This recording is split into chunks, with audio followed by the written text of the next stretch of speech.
Let's talk about a pretty urgent deadline that's coming for all of our jobs. That year is 2026. Microsoft says that's when AI really starts to shake things up. And yeah, this isn't science fiction. It's a data-driven forecast from a tech giant. In this warning, it's coming straight from the top, from Microsoft's own CEO.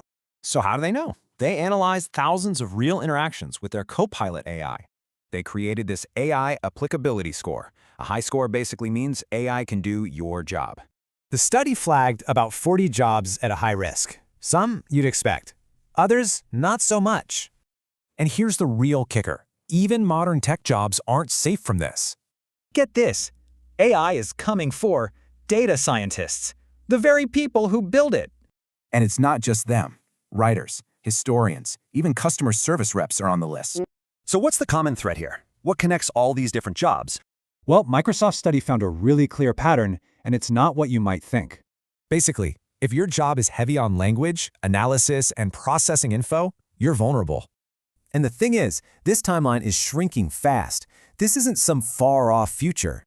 At this point, it really feels like the question is no longer if this is going to happen. It's when, and according to Microsoft, when is right around the corner. So that leaves one last, very personal question for you. Is your job safe?